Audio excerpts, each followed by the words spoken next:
There's a specific reason why your projects fail, and it has nothing to do with your willpower, your commitment, or your intelligence.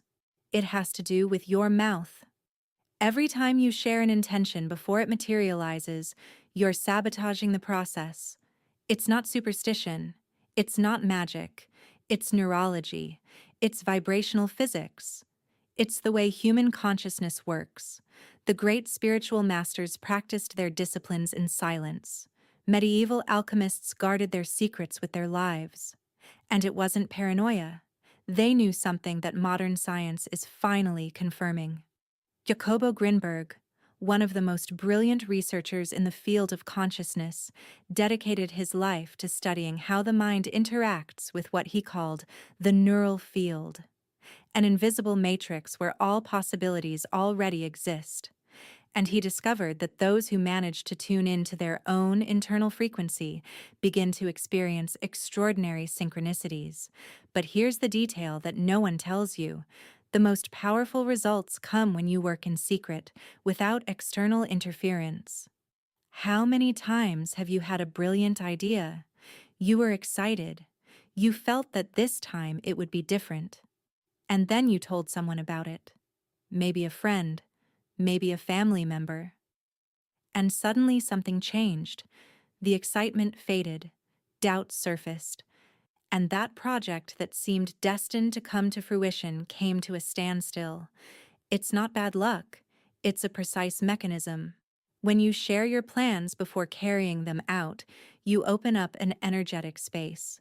You allow other frequencies to enter your field, opinions, doubts, other people's fears.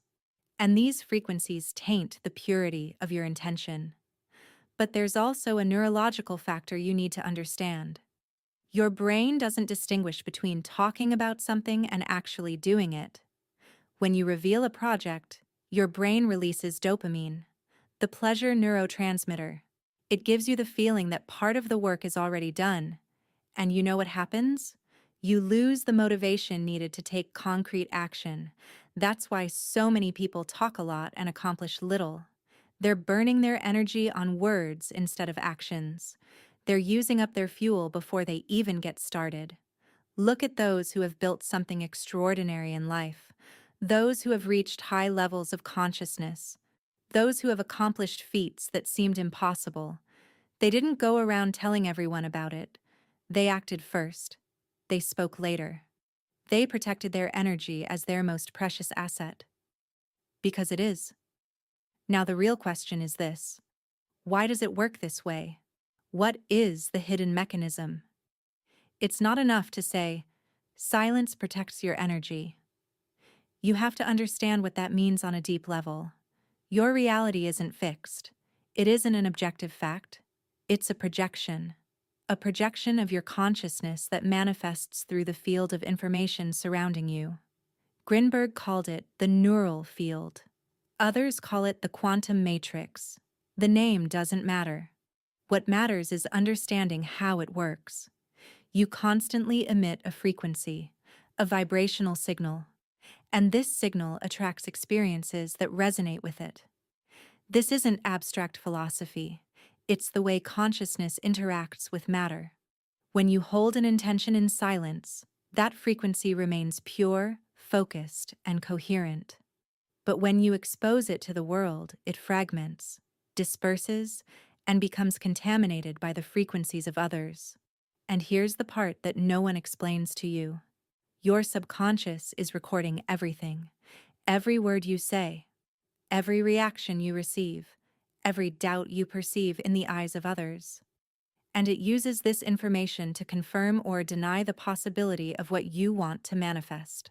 If you share your dream and encounter skepticism, your subconscious records, maybe it's not possible. If you receive criticism, it records, maybe I'm not worthy of it. And these messages become programming. Programming that sabotages manifestation. Do you understand now why silence is power? It's not about hiding something out of shame. It's about protecting the energy field where your intention is taking shape. It's like protecting a freshly planted seed. You don't go digging every day to see if it's growing. You leave it in the darkness of the earth, in silence, in secret. Many people live in a state of constant resistance. They desire something, but at the same time they doubt. They want to change, but they don't truly believe they can do it. And this creates a vibrational short circuit. This is the paradox of manifestation.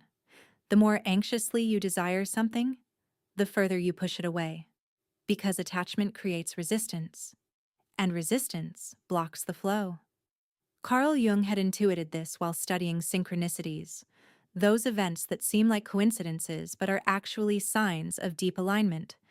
They happen when you're in the flow, when you're not forcing things, when you've let go of the need to control. So how do you break out of this pattern? How do you truly activate the power of silence? First thing, you must stop seeking external validation. Every time you feel the need to share something before you've actually achieved it, stop. Ask yourself why. Are you seeking approval? Are you seeking confirmation that it's possible? If the answer is yes, you've just discovered a flaw in your system. Those who are aligned with their own intention don't need others to believe in it. They already believe in it. And that's enough. Second, start reprogramming your subconscious in silence. The hours before sleep are crucial. In that transitional state between wakefulness and sleep, the mind is highly receptive.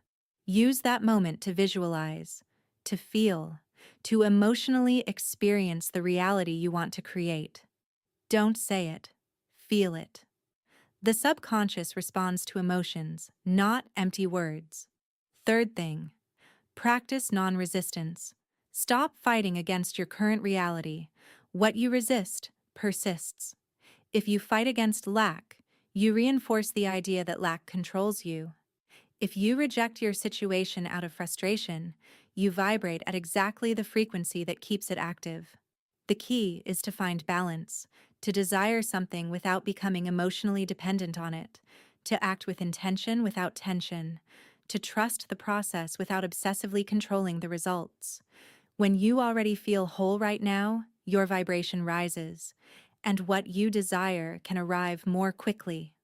The universe responds to the energy of abundance, not to that of lack. A powerful practice is gratitude, not the forced kind, the authentic kind. Genuinely appreciating what you have dissolves barriers. It puts you in a frequency of worthiness and receptivity. The more you appreciate the present, the more the universe gives you reasons to keep appreciating. And here's the final secret. The ideal state for attracting what you desire is one in which your happiness doesn't depend on a future outcome. You're not waiting for something to change in order to feel good. You already feel good, and from that space of fullness, you create. Not from lack, from wholeness. When you let go of control and trust the flow, everything starts to happen more easily. Opportunities arrive at the right moment. Answers appear effortlessly. Doors open unexpectedly. The universe doesn't respond to desperate need. It responds to the calm certainty that everything is already on its way. Now you have a choice. You can keep wasting your energy by telling everyone everything. Or you can start protecting your intentions the way an alchemist would protect the formula for transmutation. Silence is not weakness. It is strategy. It is respect for the creative process. It is trust in the fact that you don't need others' approval to manifest your reality. Starting today, try something different. When you feel the urge to share a project, stop, breathe, and ask yourself, does this really need to be said? Or am I just seeking validation? Let your actions speak for themselves. Let the results tell the story.